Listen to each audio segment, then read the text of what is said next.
네, 우리 계속 빌립보서를 보고 있는데요. 오늘도 빌립보서 보겠습니다. 3장 우리 17절부터 우리 21절까지입니다. 빌립보서 3장 17절로 우리 교독으로 읽고요. 우리 21절은 우리 같이 읽도록 하겠습니다. 빌립보서 4장 17절입니다. 형제들아, 너희는 함께 나를 본받으라. 그리고 너희가 우리를 본받은 것처럼 그와 같이 행하는 자들을 눈여겨보라.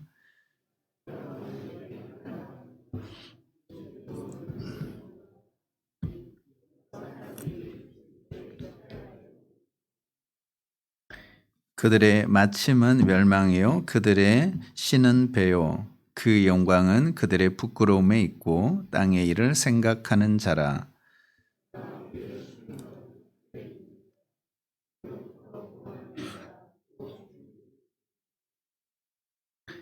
그는 만물을 자기에게 복종하게 하실 수 있는 자의 역사로 우리의 낮은 몸을 자기 영광의 몸의 형체와 같이 변하게 하시리라. 아멘. 여러분 벚꽃 구경 좀 하셨나요? 아까 오후에 점심 먹고 이 강변로 쭉 그런 것이 아니라 차를 타고 내릴 수가 없을 정도로 그래 중간에 가다가 이러다가 나오지를 못할 것 같아요. 그래서 돌아서 다시 눈으로만 보고 이렇게 왔습니다. 사람들 많이 왔더라고요. 우리가 신앙생활이 뭔가 신앙생활은 사실 체험인데 체험. 그러니까 내가 체험한 만큼 안다. 우리가 아무리 설교를 듣고 아무리 뭐 어떤 이야기를 하더라도 그것이 내 것이 안 되면 아무 소용이 없잖아요. 그러니까 믿음 생활도 보면 자꾸 체험되어 가는 게 참 많다. 우리가 그 내일부터 고난 주간이고 십자가를 아무리 찬양하고 십자가를 아무리 부르고 해도 그런 감동이 있나요? 여러분 그냥 눈물이 확 쏟아지고 막 그런가요? 막 하나님의 사랑이 막 절절하게 느껴지시나요? 어때요? 참 이런 그게 체험이 안 되기 때문에 그런 거예요. 이 십자가의 하나님의 사랑이 체험이 안 된 이상은요 아무리 설교를 해도 그 남의 이야기처럼 들리거든. 여러분 내 자식이 아프고 병원에 입원하고 뭐 생사가 왔다 갔다 할 정도면 여러분 부모가 어떻겠어요? 정말 내 거 다 주고도 살릴 수만 있다면 부모는 그렇게 합니다. 그렇잖아요. 근데 여러분 그때 하나님의 사랑을 느끼는 거잖아요. 하나님의 사랑을 경험하는 거잖아요. 아버지가 이러셨구나. 하나님이 독생자 아들 예수님을 주실 때 이런 마음이 아니었을까. 그냥 조금 알아가는 거죠. 그것도 빙산의 일각이에요. 진짜. 그러니까 신앙생활은 사변이나 사상 체계가 아니에요. 체험이에요, 체험. 그러니까 예수님이 제자들과 3년 동안 제자 훈련하면서 얼마나 많은 천국 이야기를 했겠어요. 그런데 문제는 뭐냐면 그게 내게 안 되는 거예요, 문제는. 그렇죠. 문제는 그건 거예요. 나중에 성령을 받고 정말 예수님이 하신 말씀이 살아 움직이기 시작하는 거예요. 그렇잖아요. 그게 체험되기 시작하는 거예요. 예수님 왜 그렇게 말씀하셨나. 그래서 우리가 1년에 한 번씩 있는 이 종료주일 고난주간이 시작하면서요. 예수님의 그 고난에 우리 동참한다는 그 사실이 어떻게 하시든지 좀 이게 감상적인 것이 아니라 정말 그것이 내 피부 속으로 확 그냥 내 영혼 깊은 곳까지 확 파고 들어올 수 있는, 그래서 여러분 설교도 듣고 영상도 보고 막 어떻게 하든지 그분의 은혜를 경험할 수 있는, 그 요즘 우리 순장님들 읽는 책이 있죠, 그죠? 순장님들 읽는 책 카이로스라고 하는 그 책 저도 읽으면서 참 저도 깨닫는 게 참 많고 새롭게 알아가는 게 너무너무 많아요. 그러니까 우리가 알고 있는 지식의 그 세계라는 것이 얼마나 제한이 되어 있고, 내가 알고 있는 거기서 머물러서 우리가 살아가고 신앙생활하는 부분이 얼마나 많은지 몰라요. 근데 사실은 수많은 이런 정보들, 지식들, 이 문화 콘텐츠가 쏟아지는 이 세상 속에서 내가 알지 못했던 그 전문 분야에 대해서 깊이 들어간다는 것은 그 엄청난 하나님의 은혜입니다. 그러면서도 많은 것들을 생각하고 또 적어보기도 하고 또 기도가 새로워지고 그런 거거든요. 이게 다른 거예요. 이게 왜냐하면 체험되지 않으면 알 수 없는 세계고, 우리가 체험되는 만큼 우리 신앙도 깊어진다 하는 것이죠. 여러분 사도 바울도 지금 사도 바울이 있는 곳이 어디죠? 로마 감옥이잖아요. 근데 바울이 쓴 이 모든 서신서는 사변이 아니에요. 그냥 책상에 앉아서 적은 게 아니라니까요. 복음을 경험하고 이 선교 여행을 하면서 정말 맞닥뜨려서 체험하고 깨어지고 변화되고 그 영적인 세계를 보았던 그 이야기를 펜을 들어서 직접 적은 거란 거예요. 그래서 힘이 있는 거예요. 그렇잖아요. 그래서 우리가 이 빌립보서를 읽을 때에도 마찬가지죠. 이게 글자로 읽으면 안 돼요. 영어로 읽히고 우리 영의 귀가 열리고 영의 눈이 열려서 사도 바울과 같은 동일한 마음이 열릴 때 성경이 보인다. 한번 따라할까요? 하늘 시민. 그러니까 바울은 이 감옥에 있었지만 나는 하늘 시민이다. 이렇게 산 사람. 오늘 바울이요 빌립보 교인들을 향해서 두 가지를 권면하고 있어요. 그 17절인데요. 우리 같이 한번 읽어볼게요. 같이 시작. 형제들아 너희는 함께 나를 본받으라. 그리고 너희가 우리를 본받은 것처럼 그와 같이 행하는 자들을 눈여겨보라. 아멘. 두 가지를 이야기하고 있죠. 첫 번째는 뭘까요? 나를 본받으라. 이야, 참 숙제입니다. 우리 오늘 한번 풀어봅시다. 이 숙제에 나를 본받으라 이렇게 이야기했어요. 또 한 가지가 뭐예요? 또 한 가지가 17절 그 후반절에 보면 그와 같이 행하는 자들을 어떻게 해요? 눈여겨보라. 이 두 가지. 빌립보 성도들에게요 바울이 하는 말이 자기를 본받으라 이렇게 말해요. 도대체 이게 무슨 뜻일까? 너무 바울이 자신을 과대평가한 것인가? 이런 생각을 할 수도 있고요. 또 바울을 추종하는 사람들이 있을 거 아니에요. 그래서 추종자들을 더 많이 만들기 위해서인가? 요즘 말하면 뭐 팬 관리 차원인가?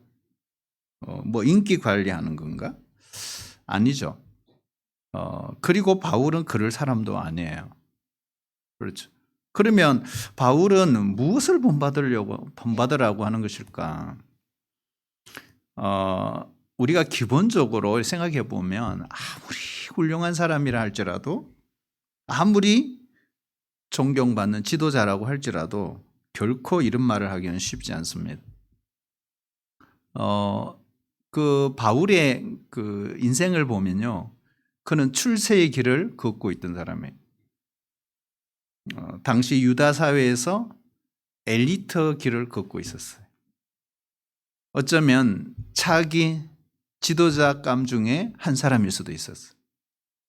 그런데 어느 날 다메섹으로 가다가 부활의 주님을 만나버린 거예요. 이게 문제였어요. 안 만났으면 괜찮아요. 만나버린 거예요. 그리고 진리의 세계를 본 것입니다.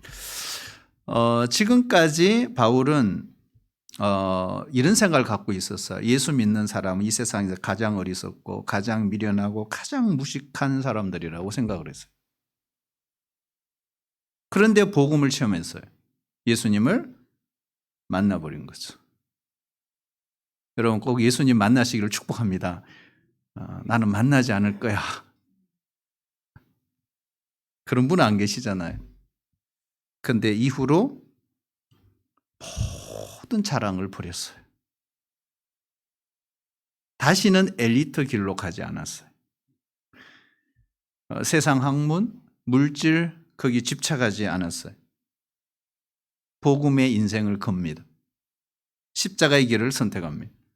그리고 예수를 위해 삽니다. 생명 일을 합니다. 고난을 자처하죠. 얼마든지 편안하게 자신이 원했던 그 엘리트 길, 출세의 길을 걸어갈 수 있었습니다. 하지만 예수님 만난 이후에 불행인지 다행인지를 모르지만 그 길을 떠났어요. 가시밭길을 선택합니다. 하나님 나라를 위해 고생을 자처했어요. 근데 이런 사람이 교회에 있다면 정말 소중한 존재.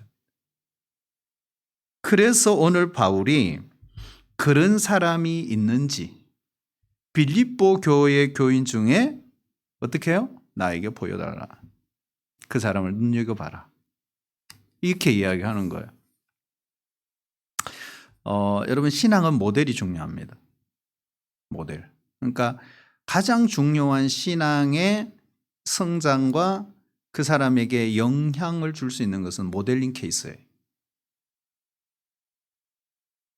어떤 신앙인과 함께 신앙생활을 했느냐가 그 좋은 신앙의 모델이 있으면 신앙생활이 즐겁습니다.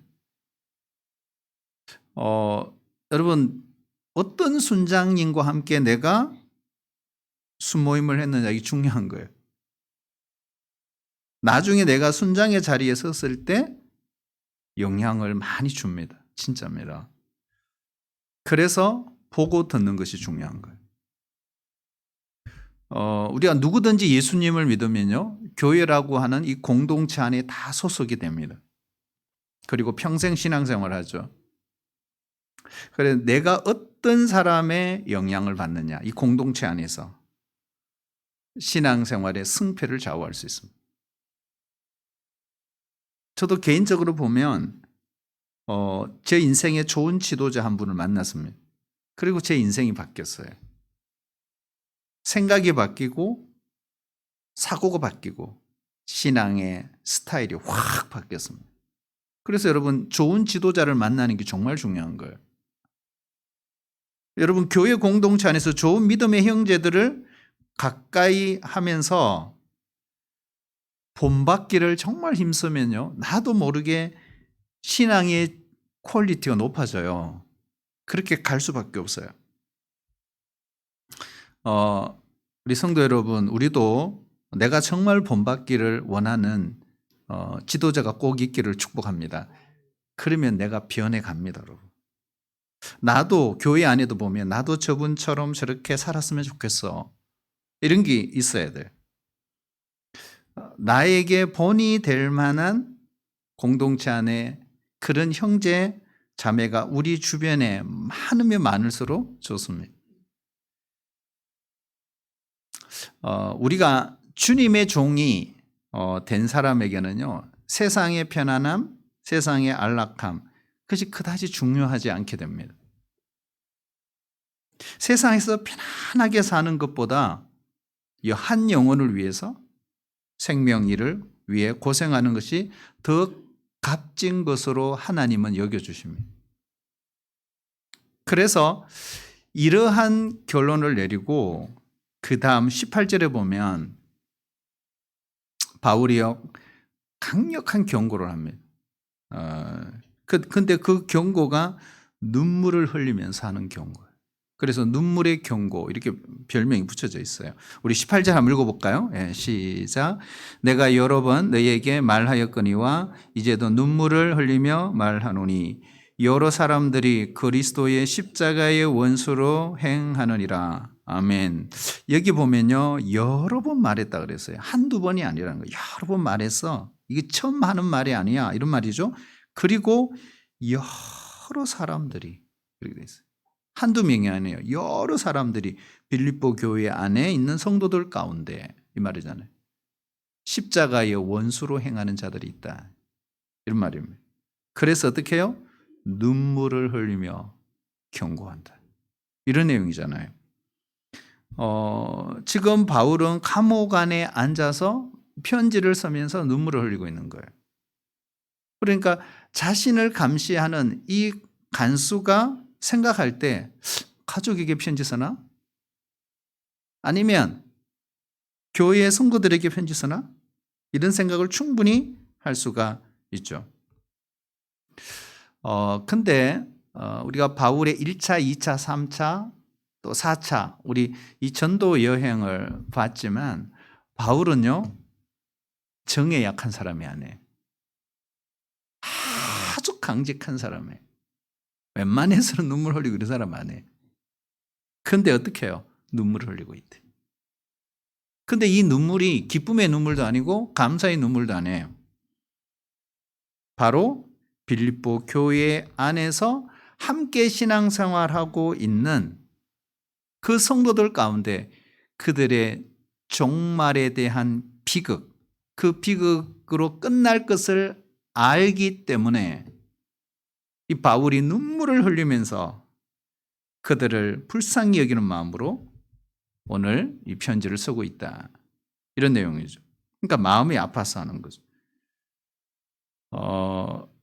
여러분 우리 교회 공동체 안에 이런 불행한 사람이 없기를 축복합니다. 이런 사람 때문에 눈물 흘리면서 가슴 아파하는 일이 없어야 합니다. 근데 오늘 이 본문에 보시면 십자가의 원수로 행하는 사람들 때문에 너무너무 안타까워서 눈물을 흘리고 있다. 이런 내용이죠. 근데 이거 어려워요, 여러분. 십자가의 원수가 뭔가? 그럼 십자가의 원수가 뭘까? 뭘까요, 여러분? 네? 뭘까요? 예수님께서 세 번째 유월절 지나 10월 초막절 오기 전까지 6개월 동안 이 갈릴리 변방으로 돌아다니면서 은둔하십니다. 근데 그 은둔하신 이유는 예루살렘 행을 위해 준비하는 과정이었어요. 그리고 가이사랴 빌립보에서 이런 이야기를 하십니다. 내가 예루살렘에 올라가면 제사장과 서기관들에게 체포되어서 죽을 거야. 십자가에 매달릴 거야. 이렇게 했어요. 여러분 그럴 때 베드로가 뭐라고 하죠? 예수님 붙들죠. 뭐라고 합니까? 예수님 그렇게 하지 마세요. 그러면서 절대로 그런 일이 안 일어날 겁니다. 이렇게 이야기하죠. 그런데 예수님이 그 유명한 말씀하시죠. 뭐라고 하죠?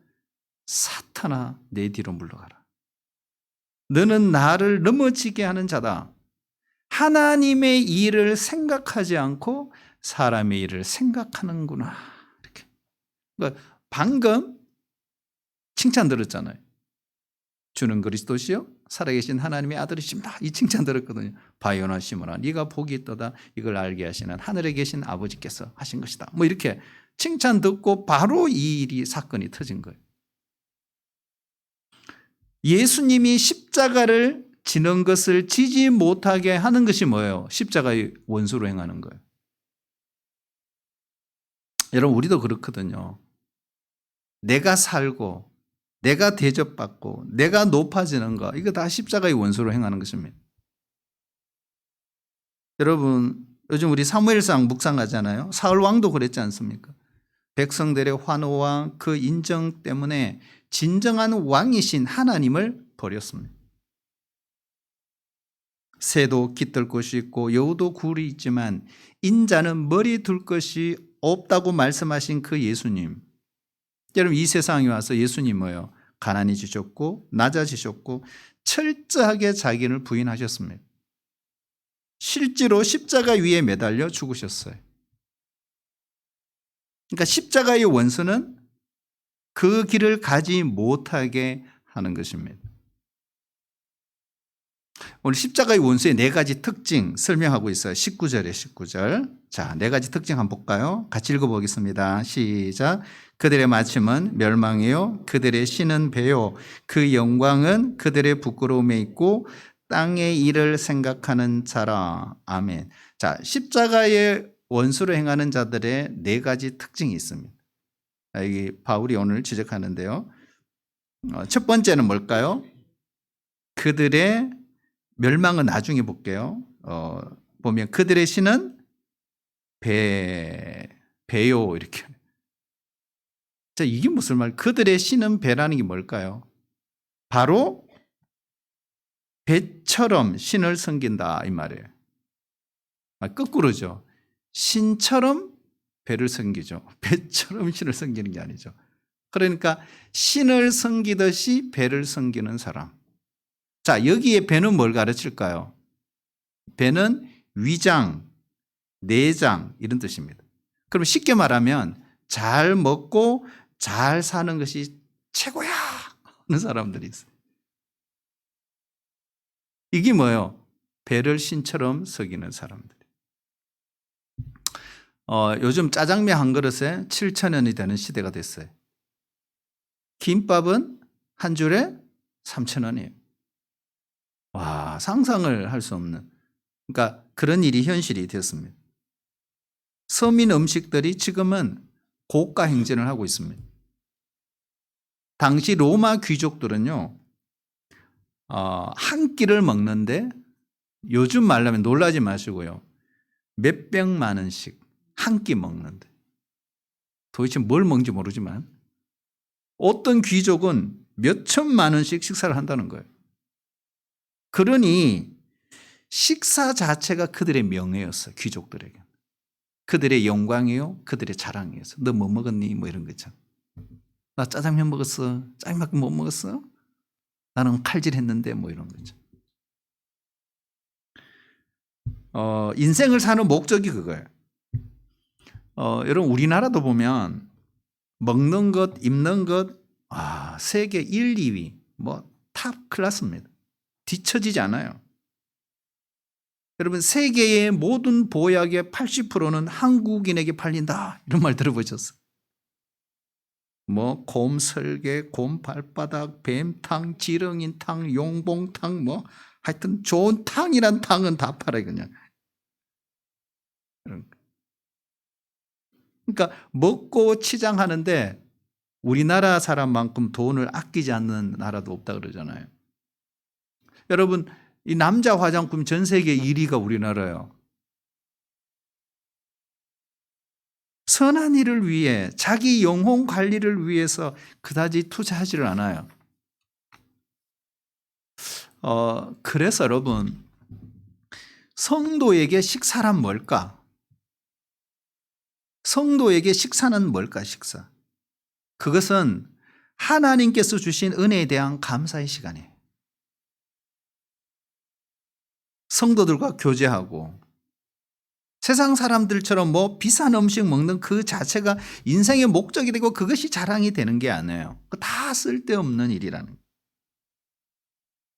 오늘 우리가 재정부 우리 장로님 늦게 마치셨더라고요. 뭐 재직회 하시고 또 순모임하고 요즘 우리 남성교회가 코피나게 생겼어요. 지금 보니까 정신이 없어요 그냥.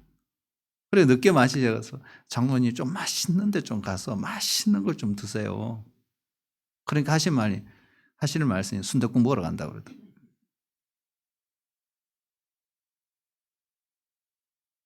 맛있는 걸 좀 드시길 바랍니다. 근데 순댓국도 아주 좋은 데가 있대요. 제가 한 군데 알았어요. 그런 거죠. 여러분 식사하는 거 가장 중요한 것은 바로 성도들의 교제고 얼마나 하나님께서 우리에게 이 귀한 은혜를 주신가를 감사하며 서로 나누는 그걸로 충분한 거죠. 두 번째 여러분 십자가의 원수를 행하는 사람들의 특징이 있어요. 그게 뭘까요? 그 영광은 그들의 부끄러움에 있다. 자, 이 말을 거꾸로 보셔야 합니다. 이 무슨 말은 DS부터 해석해야 된다는 거예요. 부끄러운 일을 해놓고도 자랑스럽게 여기는 사람, 이런 뜻입니다. 우리가 예수 믿는 사람인데 우리가 입술로 말로 해서는 안 되는 말들이 많잖아요. 어떤 게 있죠? 그거 있잖아요. 그 욕. 욕하는 거 있잖아요. 욕하는. 얼마 전에 우리 집사람 보고 당신이 욕할 줄 아느냐 묻더라고요. 알지. 10원짜리 20원짜리 알지. 옛날에 많이 했지. 근데 요즘 안 해. 자꾸 해보라는 거예요. 내 보고.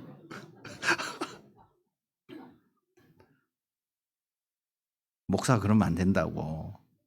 안 했어요. 여러분 잘했어요. 이제 하면 안 돼요. 왜 그렇게 유혹을 하는지 모르겠어요. 자꾸 해보라고.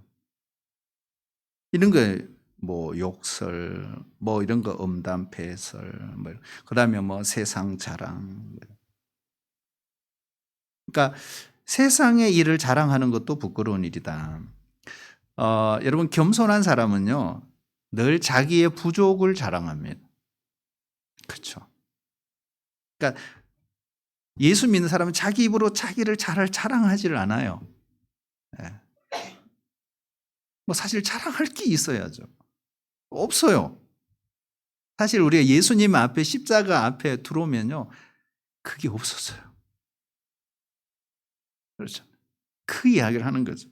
그런데 빌보 교회 안에는 이런 일이 있었다. 그리고 세 번째 보면요 땅의 일을 생각하는 자다 이렇게 했어요. 이 땅의 일을 생각하는 자는 무슨 말인지 세상의 일에 너무 깊이 관심이 있어요. 뭐 우리가 세상에 살면서 세상에 관심 갖고 어떻게 살아요? 벚꽃 가보자 가는 거죠. 근데 너무 깊이 세상에 빠져 있는 거예요. 그러니까 하나님 나라의 가치보다는 세상의 가치를 더 추구하고 그걸 더 즐거워하고 그걸 더 좋아하고 기뻐하면서 행복해하면서 살아가는 특징이 있는 거죠. 그래서 여러분 세상이 돌아가는 이것에 너무 흔들리면 안 돼요.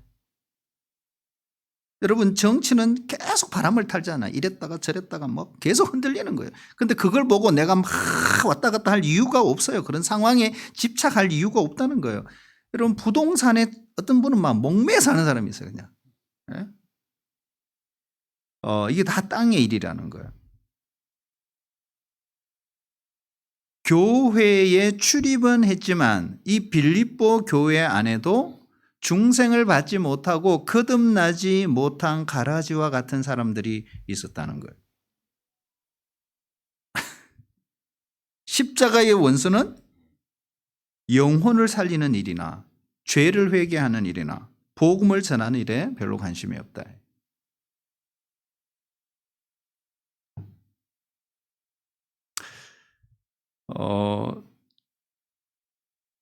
우리가 이제 마지막 볼까요? 네. 우리 마지막 보면 이 십자가의 원수를 행하는 사람들의 마지막 특징이 있어요. 그게 뭘까요? 그들의 마침은 멸망이에요. 그렇죠. 십자가 원수로 행하는 사람들의 특징입니다. 틀림없어요. 멸망입니다. 어떤 분은 그래요. 항상 그러잖아요. 살아봐야 알지. 가봐야 알지. 뭐 이렇게 말로 해서는 안 됩니다. 다 그렇게 될 겁니다. 자, 그런데 중요한 거는 우리입니다. 우리가 중요하죠. 자, 그렇다면 이런 질문을 해요.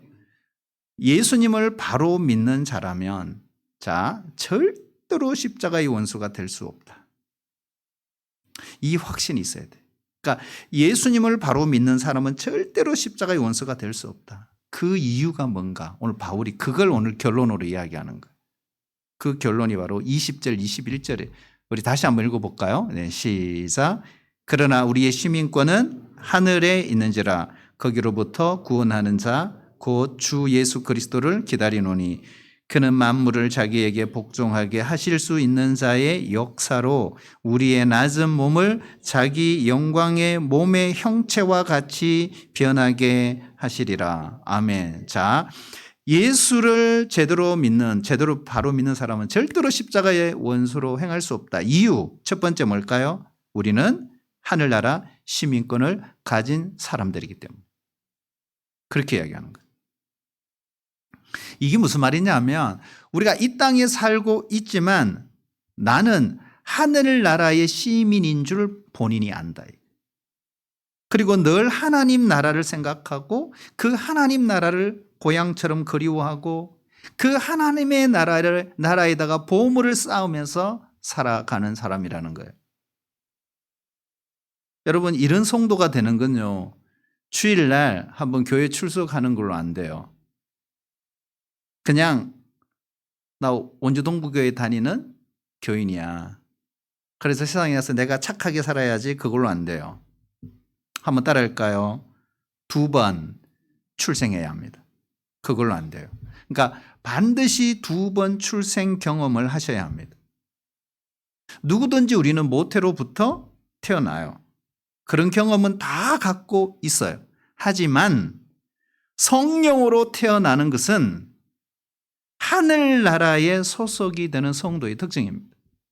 그러니까 이거는 누구나 다 경험하는 것이 아니죠. 그래서 본질이 다르다.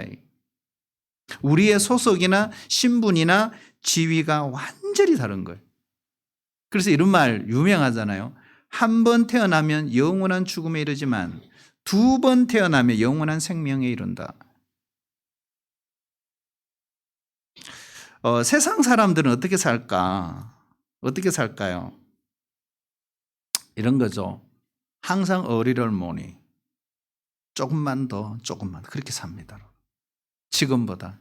지금도 충분한데도 어리를 모니 조금 더 벌어야지. 계속 그런 거예요. 뭐 이런 거잖아요. 큰 집에 잔디밭이 있고 풀장이 있어서 정원사까지 탁 두고 살면 저 푸른 초원이 님과 함께 집을 짓고 멋진 이런 거. 형편이 되면 내 차, 네 차, 아내 차, 큰아이 차, 둘째 아이 차, 셋째 아이 차까지 차를 다 굴리는 거예요. 그리고 자녀가 잘 자라서 사회적으로 사람 보기에 아무런 손색이 없는 자로 내 자녀가 크기를 원합니다. 사실 우리도 마찬가지입니다. 여러분, 아무렇게나 인생을 살고 싶은 사람이 누가 있겠어요? 그렇잖아요. 예를 들면 이왕 결혼한다면 내 자녀가 다홍치마라고 내 신랑감이 좀 키도 크고 멋있고 직장도 좋은 데 다니고. 그러나 여러분, 성도는 그 욕망대로 살지 않습니다. 그러니까 이게 무슨 말이냐면 이 땅에서 욕심을 다 채워가면서 그렇게 살지를 않는다는 거예요. 그냥 잠시 머물다가 가는 곳. 근데 여러분, 이제 이런 이 성경의 하늘 시민의 이야기가 이게 계속 우리가 살아가면서 체험이 돼야 된다는 거예요. 이곳은 잠시 머무는 우리 장망성, 그죠? 잠깐 머물고 지나가는 장망성입니다. 잠시 사는 곳, 진짜 살 곳은 본향이 따로 있다는 거예요. 그 어느 부모가 자녀를 버젓하게 키우고 싶지 않겠어요? 누구든지 그런 다 욕심은 있습니다. 하지만 이 땅이 장망성인 줄 알고 자녀를 버젓하게 키우지 못할지라도 크기엔 너무 애달하면서 하지 않는다. 억울해하면서 세상을 살지 않는다. 여러분, 우리 잠언 1장을 우리가 묵상을 했잖아요. 그 몇 절에 안 되는 1장을 했습니다. 솔로몬의 잠언이에요. 여러분, 그 솔로몬이 내 아들아, 내 아들아, 내 아들아 하면서 이 잠언서를 써내려 가잖아요. 그 위대한 솔로몬, 지혜의 왕, 동식물의 모든 학식을 관통한 학자, 왕 중의 왕, 동방에서 최고의 지혜로운 왕. 이 사람이 인생을 정리하면서 내 아들아, 내 아들아 하면서 그가 가르치는 메시지가 뭐냐는 거예요. 뭐예요? 부모라면 자녀를 남부럽지 않게 세상 앞에서 두드러지게 키우고 싶지 않느냐는 거예요. 그러나 그럼에도 불구하고 부모된 믿음의 자녀 부모라면 어떻게 키워야 된다 그랬죠? 하늘의 가치관으로, 성경의 가치관으로, 아버지의 마음으로 양육하는 것이 그 다음이 중요해요. 그들에게 그것이 명예가 되고 영광이 될 것이다. 솔로몬도 몰랐죠. 그게 나중에 알잖아요. 경험되니까 아는 거예요. 왜 그런가? 바로 하늘 아버지 집이 있다는 걸 알기 때문에. 이게 성공이야. 이렇게 살아야 성공해. 이렇게 말하지만 진짜 영광, 진짜 존귀가 아니에요.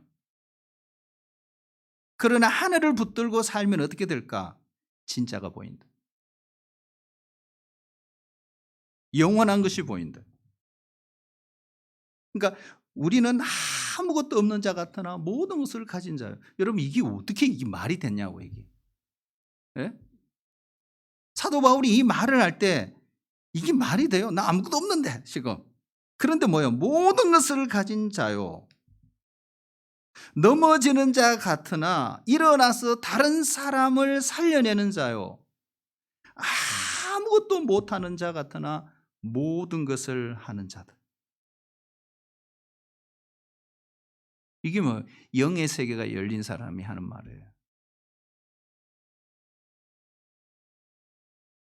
기가 막힌 역설이잖아요. 그러니까 하늘나라를 바라보고 살기 때문에 가능한 말이에요. 우리가 신앙생활 하다 보면 때로는요 너무너무 억울해서 막 다 터뜨리고 싶은 그런 순간이 오기도 합니다. 그런데 주님 앞에 엎드려서요 가만히 기도하면 막 감사 기도가 나와요. 왜 그럴까요? 왜 감사 기도, 억울한데 왜 감사 기도가 나올까요? 이것 때문에 그래요. 주님을 위해 한 게 없는 거예요. 내가 주를 위해서 드린 게 하나도 없는 내 인생을 돌아봐도. 근데 그 순간 주님이 가신 그 길이 너무 위로가 되는 거예요.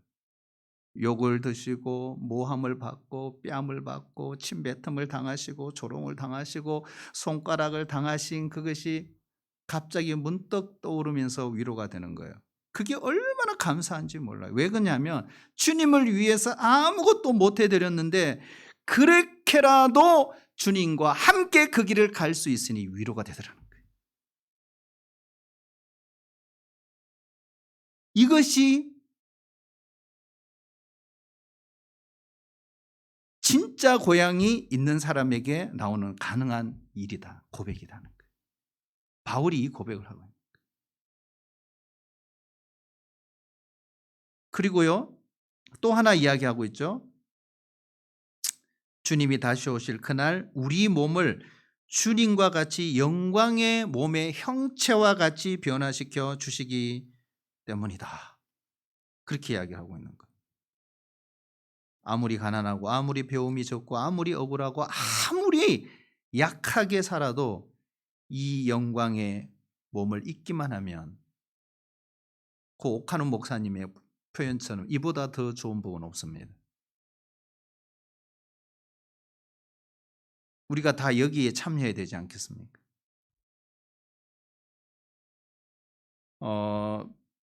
우리 결론인데요.